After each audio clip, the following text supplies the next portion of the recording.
Hi everyone, this is Costa again, and you're listening to a bunch of blank paper. It's been a fascinating week. I hope everyone had a good time. I know the COVID thing is not that good, but yeah, okay, we can try to get along with that by writing, watching movies, doing the things we love, getting a bit of sleep, and more sleep. So, yeah, we talked last week about Synecdoche, New York. It was the first part of the film analysis I was doing. I won't actually say it's a film analysis more than a philosophical analysis of everything that he's trying to put on the table there. As I said, of course, it's a different experience for everyone, and of course, it's a different experience for everyone in a different period of his life. So these are the main things we said. It's the concept of time. As you're growing up, the same experience, you will never have the same experience with this film as you had when you were younger, for sure. And I told you again that it's up to you to, interpret it the way you want and live your life the way you want to live your life. So we were talking about all the things. I assume you're in the second part because you already heard the first one.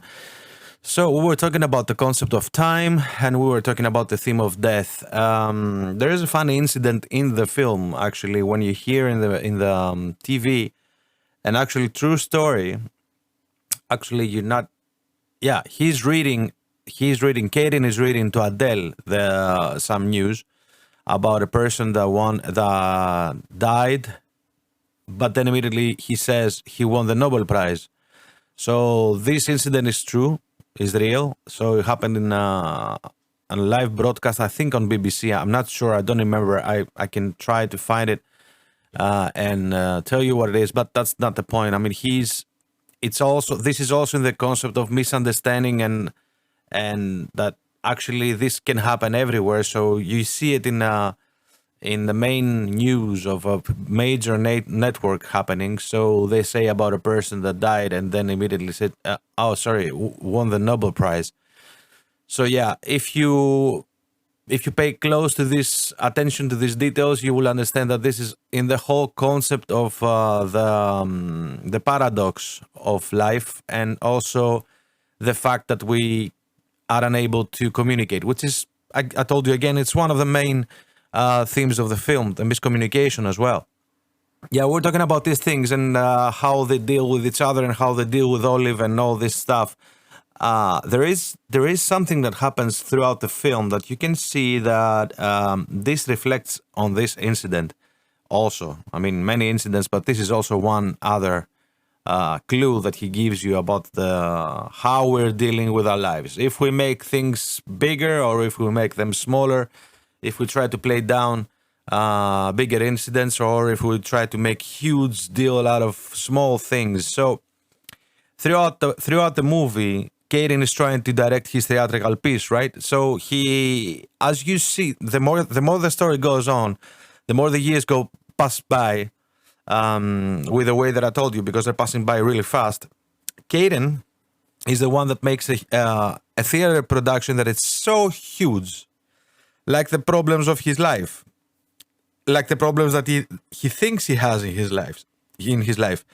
Of course, he has problems in his life, but they're not that big. So the theatrical piece he's creating, and as soon as he receives the MacArthur Award, he starts making this play, which he doesn't know in the beginning what it is, and then he realizes that this is going to be part of his life. That it's the theatrical play is going to be played by actors who play actors who play actors, and it's going to be a real life thing. So it will be alive and it will go on as his life goes on.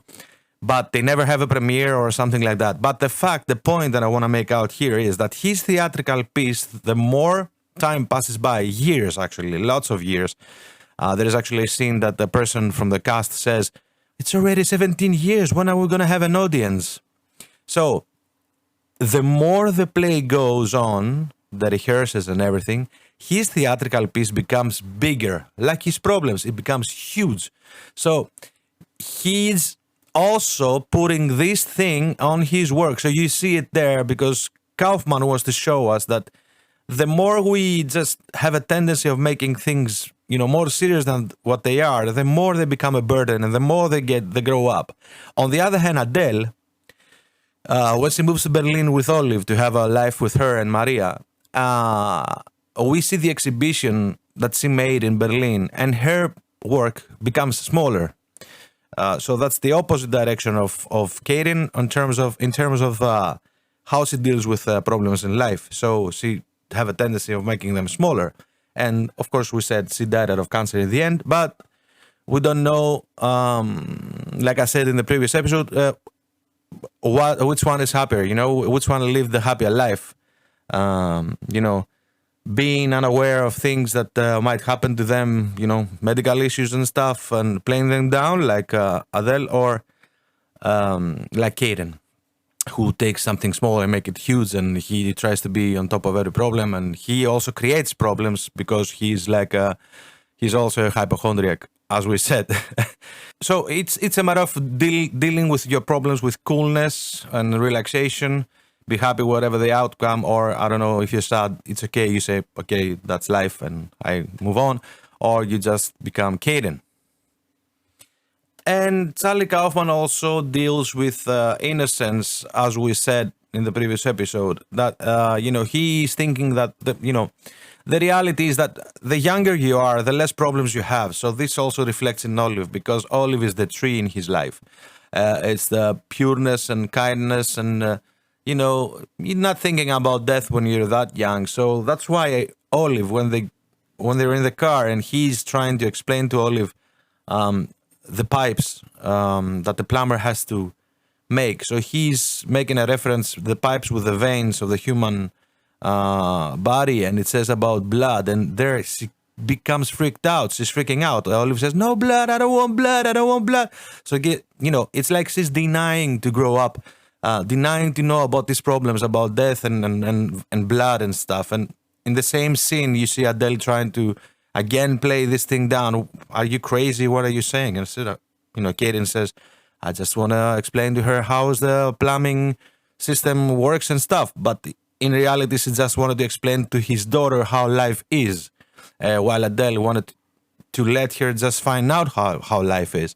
So these are two completely opposite characters, as we said, and opposite ways of dealing with some problems.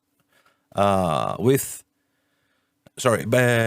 with the problems and talking to them, to your very young daughter about. So it's a completely different way of describing life.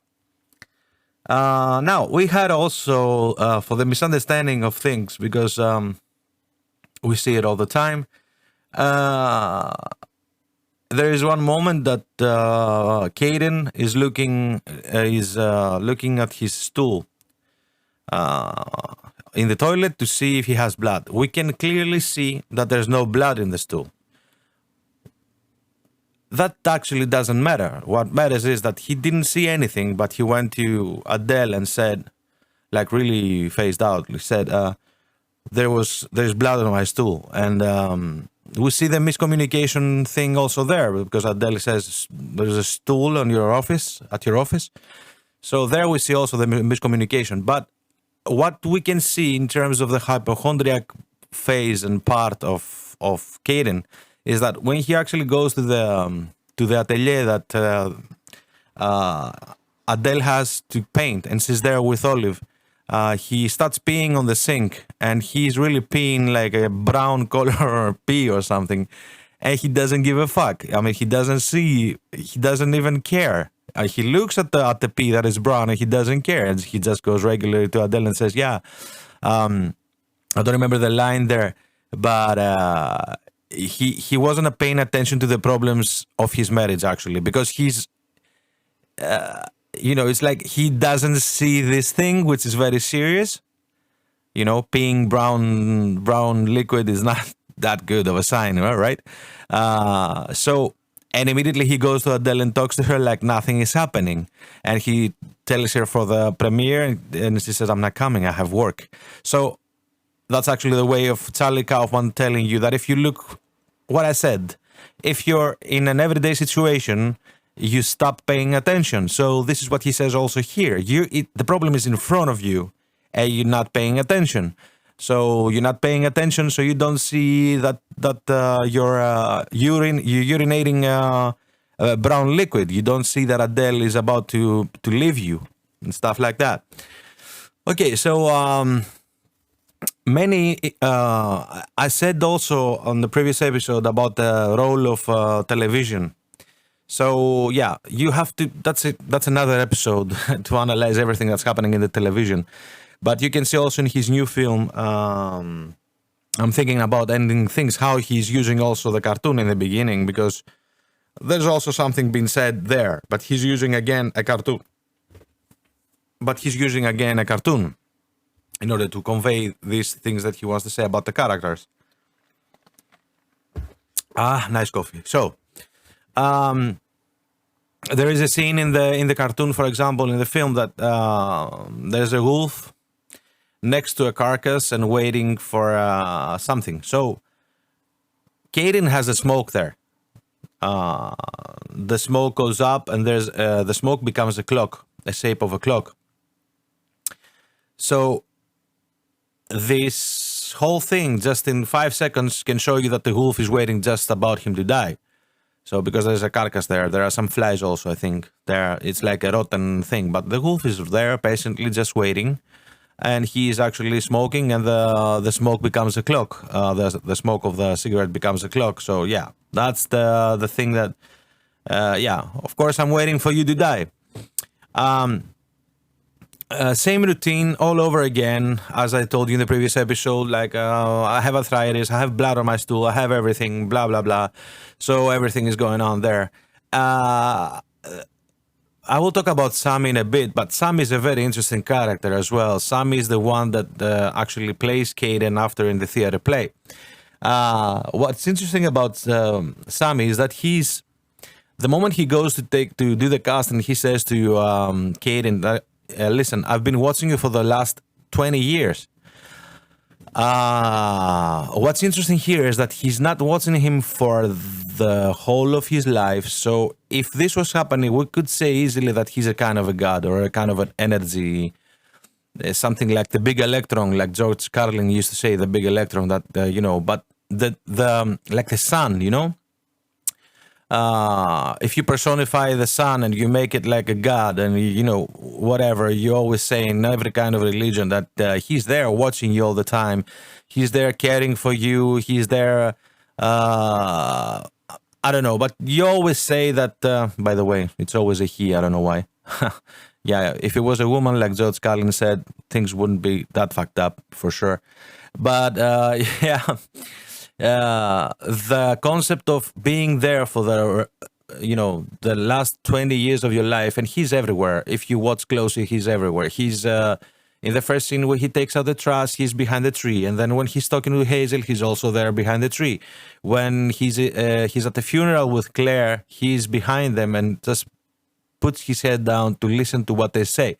So yeah, he's a kind of a god, his own god, but he's there for the last 20 years. That actually are the years that his life went completely fucked. So this I cannot interpret it 100%. I mean, if it was for the whole of his life, I would say that he's his own god. But it could be that it's his how can I say that? It's his way of expressing that he has a real self that actually listens to these problems, but it's not, his real self is not able to come out. And this can be also justified if you see the scene that actually Sammy commits suicide in the theater play while they were rehearsing, because this is what Caden was doing, but he was saved by a waiter. So remember this scene when he saw the happiness of Hazel and his husband and the 3 kids that she has on the terrace of a cafe. He goes out and he tries to jump off a building, and then a waiter takes him down. That's actually a critical point now that I'm saying it, because there is a possibility that he's not alive, that Caden is not alive until the end, that actually that's the point that he died, But we don't know this, and this is another way of Kaufman to play with your mind, play with your brain, pick up your brain, and tell you that, listen, you might have the Cotard syndrome, that you're alive, and you're thinking always that you're dead. You might as well be dead. You might as well be alive, but not paying attention to things that are going around. All these questions that Kaufman has, he throws them on the table, and it's up to you to decide, as I told you, which way you want to go, or which way you want to take this, the route of the film. So for me, personally, I think that Caden is dead. For me, I mean, in 5 years, I might say he's not. But from the moment we see him trying to commit suicide, everything goes more fucked up and even more dreamlike, like Kaufman said. Sorry. Kaufman said that I want to make it to be a dreamlike reality. So then we see everything going completely crazy, completely crazy, like they weren't going. But it goes completely meta. The film goes completely meta after that. There's a possibility he's alive, of course. There's a possibility that he's dead. But the main point is that he wants to show to everyone that even being alive might as well feel like being dead. And we see that in every aspect of his life. Okay? Very good. So, I said about the concept of us showing less of ourselves to other people in order to be compatible and win them over. That's happening also when Adele was packing her stuff. The more you know someone, the more you get disappointed from them. And, it's something that's really sad, but you see it all the time in your life, and that's crazy. There are also some there are exceptions for sure, but the more you know someone, the more you meet them, the more you go on with their lives with them, at some point, you will get disappointed from them, and they will get disappointed from you. So, yeah. I think there was a scene also, actually, Charlie Kaufman was very actively doing the soundtrack as well. And it's really important that you listen to the soundtrack. You just go and buy the soundtrack, or on Spotify or whatever. Just listen to the soundtrack, because the lyrics we hear throughout the film, playing in the background, they're immediately connected to the movie.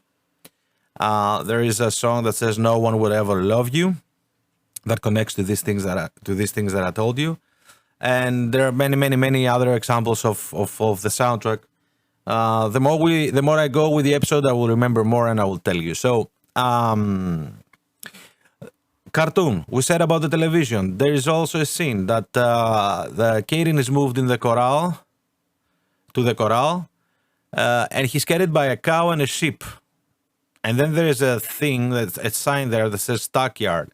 So, carried by a cow and a sheep is all symbolic. It's like the sheep amongst the wolves. It's like the cow. I have actually not a clue what this could mean, but the sheep could mean that. I think the most important stuff we have to keep from this scene is that the livestock is where they keep all the animals before they slaughter them. So actually, this also enhances the whole thing when they are pulling him and we see a graveyard there. So there are even more signs the more the movie goes on that he's dead. But, again, I told you it's not a 100% interpretation. This is what I think. All right. Now, he has an obsession with cleaning. That's also happening I'm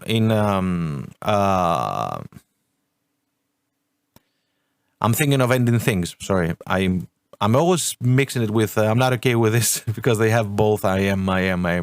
Yeah. I'm thinking of Ending Things. I'm not going to tell you something, a spoiler, because maybe you didn't see it. Of course, it came out yesterday, but came out 2 days ago. But I'm going to tell you about this film that he's, from a point on, he starts to clean all the time. And cleaning, being active and doing work keeps you out of your worries and sadness.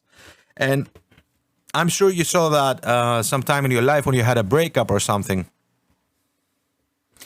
Yeah, when you had a breakup in your life, the more occupied you were, the more easier the breakup goes through, the sadness, the whole thing. So, Caden does that by cleaning. So he cleans like crazy. He cleans like hell. All the time you see him cleaning and more cleaning, more cleaning. The TV plays his death, but he's more in cleaning, more in cleaning. So this is a way of getting out. This is a way of being free.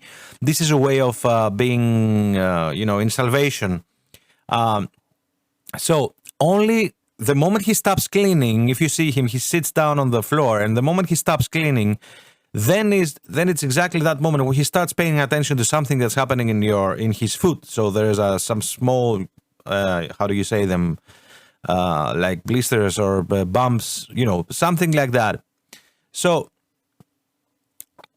whenever you are not thinking of something, whenever you're standing still, or if it's in the end of the night where your logical mind is completely 100% there and it unloads all the shit and the crap you have in your life, that's the moments when you're standing still that you're thinking about death.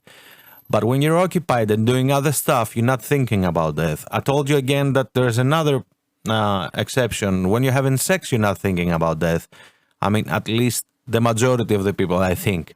And the majority of the people that I've talked with, my friends, everybody's experience is like that. That it's, it's one of the moments that I'm not thinking about death. But let's stick to the character. Putting a character like that there, putting him constantly occupied with cleaning also reflects to Charlie Kaufman, because, whatever we write as writers, we are there.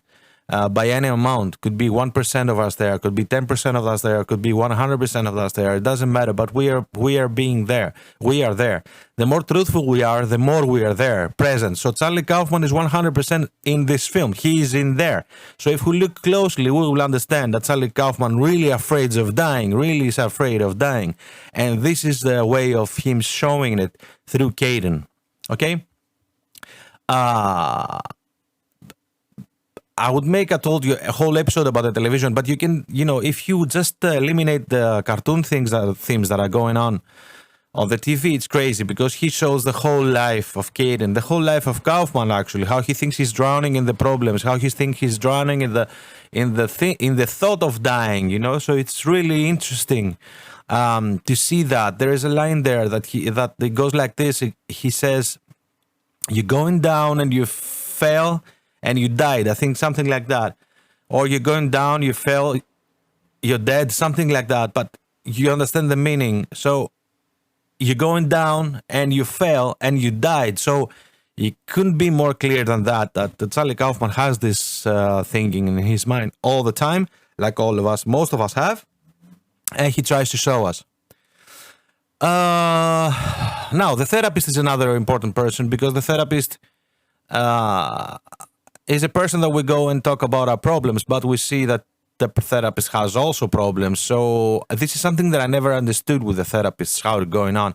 How can a therapist be a better, more qualified person to help another person than a very good friend, an honest friend that you can actually open up your heart and mind? Anyway, I think that the therapists are there to put you back in a society that is already fucked up. So for me, therapists shouldn't exist.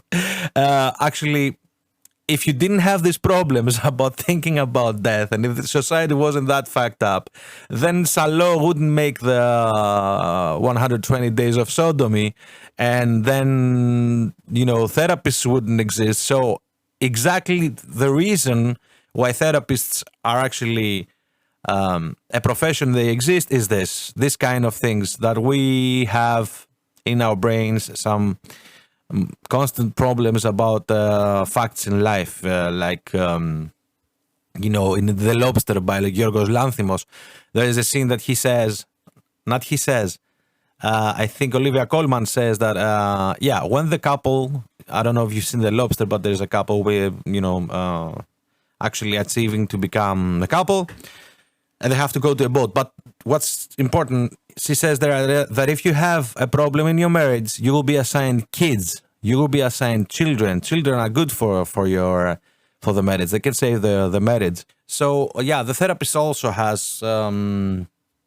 She's not perfect, you see that she's trying to get affection by, get something out of that with Caden, so that she likes him, and then in the airplane he reads the book that she wrote, and she's next to him talking about this book, and then in the end it says, yeah, but then you denied, so this book is over, and then we see the empty pages. So that means that whenever we are just not proceeding with some relationship in our life, and when we don't have anything with the other person, then there's a blank page, blank papers that are waiting to be written. So it's an incomplete love, incomplete whatever, but it's incomplete. It says this book is over, and then he just turns the pages. Even then, he cannot understand what the book was about, even at that point. So we have the first clue of the anima animus of Carl Jung, when Adele refers to him as Ellen. When he's calling, he said, "Hey, Ellen, I cannot hear you. I'm in a party."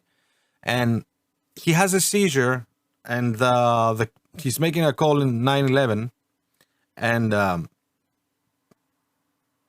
it's 911, right? Oh, that was a great. That's dangerous. 911. 911. He calls 911. He has a seizure, and the response, the woman that picked up, refers to him as a madam, ma'am. He says, ma'am. So from that point on, everyone is referring to him as Helen. So we can see actually the double nature that we have. That actually Carl Jung was saying while describing anima and animus.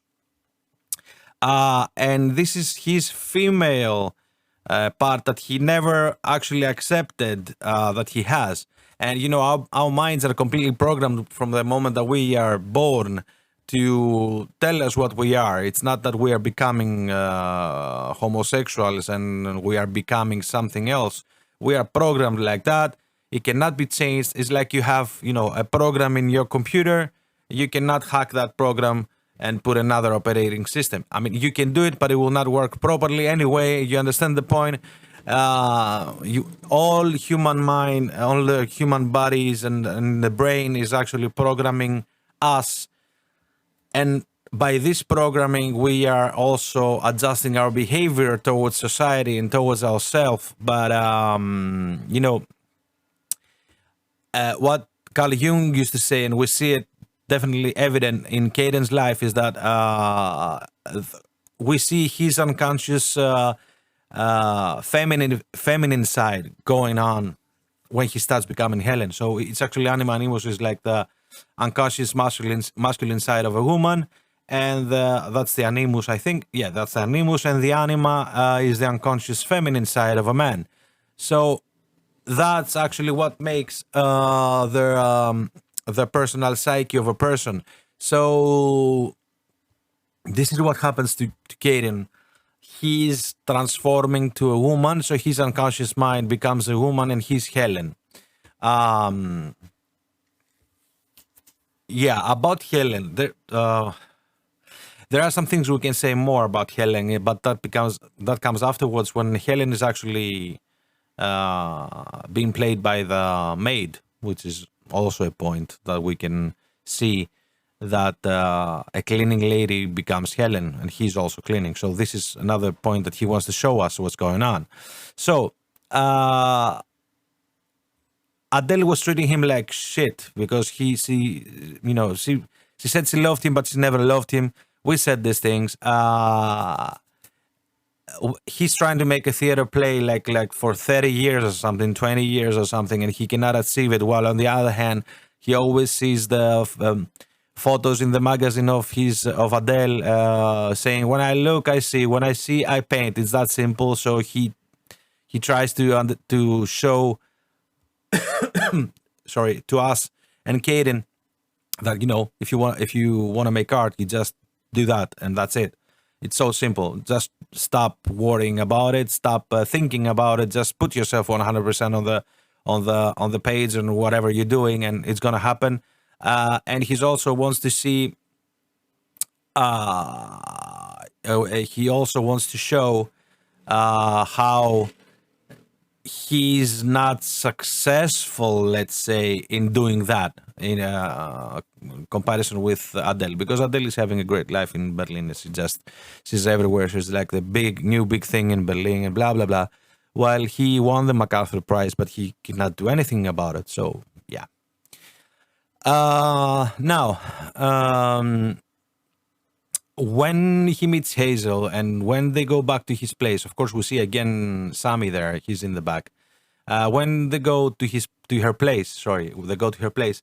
There is a song again in the background, so you hear, "I know you're the one I've waited for," something like that. I want you to beg me on your knees and ask for a kiss, and will you help me get better? So this is actually what he says.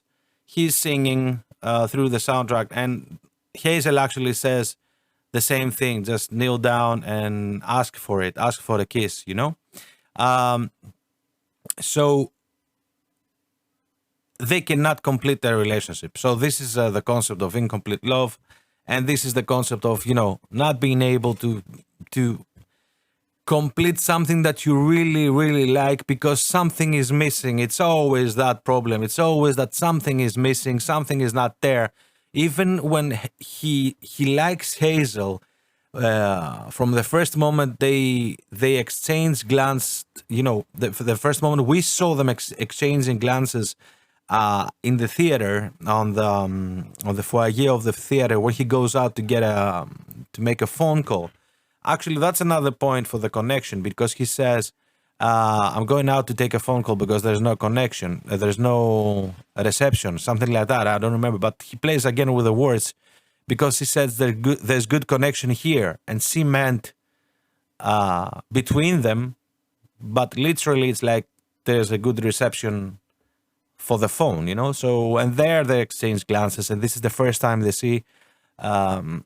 we see them looking at each other in a different way. And I think it's the first time also we see Hazel. So for us as audience, it's the first time we see these two together. So there are many more things that we can say about this film, and I want to say more. I will analyze the characters very intensively on the next episode. So for today, this is what I wanted to say.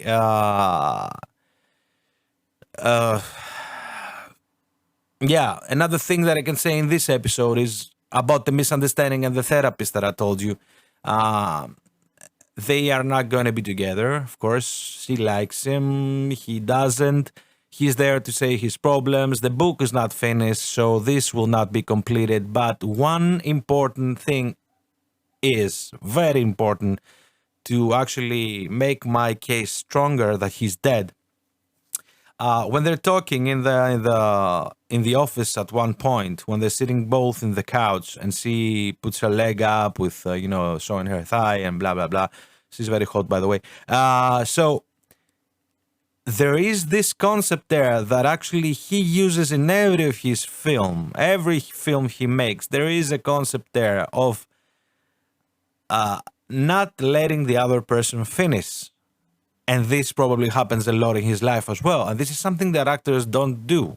It's like there is action, there is reaction. You have to hear what they say and then go. And there are some directors that interrupt others. But you see that he's starting to talk, and she's talking before he even starts. It's like he's saying one word and then she starts talking, and she interrupts him all the time. And this is the point that I wanted to point out. They were talking about this 40-year-old that made a play. So he's making actually a point there. She's making a point there that even a 4-year-old can make a play and then commit suicide. And when he was 5, he died. So, Madeline says to him, the therapist says to him, that kid killed himself when he was 5. And Kaden asks, why did he kill himself? And she says to him, I don't know, why did you? But she said it really fast. Why did you? And he says, what? And then Madeline rephrases and says, I said, why would you? So that's also another point that shows us in the way that, there is a possibility that he did it actually. He died. Or it's just Charlie Kaufman plays with her mind back and forth just because. But I think Yeah, both could be right, both could be wrong. It doesn't matter. It's up to you how to interpret things when it comes to, stuff like that. So this was the second part. I tried to keep it small because I want you to really focus on the things that are going on and the things that are happening on this film. So I made this a smaller part so you can actually watch the film again, think about the things I said, and I know they might be no, they might not be 100% accurate, but this is just a small guide to help you go through the film as it helped me. Of course, I'm not playing, I'm not pretending to be a wise guy.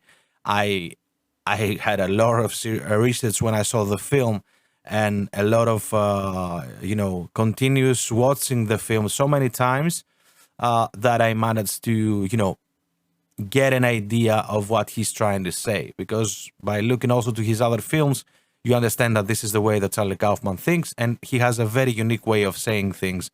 I would not compare, but I would put him in the same level with as David Lynch, because he's the one also that does this thing with your brain. He picks your brain up. He said, there's a highway, and you make the exits and just go there. I just made the highway. So yeah, this is what Charlie Kaufman does, and I love that when he's picking your brain. I love that. So thank you very much for listening. My website is www.kostakalogiros.com. You can go there and check my movies, my stuff, the stuff that I'm doing, and there are also workshops, great workshops going on now. There's a new one, Write Your Feature Film in 8 weeks, so it's a great thing. Check us out, and thank you very much for being with me. And next week, probably Wednesday, the third and last part of this big analysis of Synecdoche, New York, will come to an end. Thank you very much. Be safe. Peace, love, and understanding. Ciao.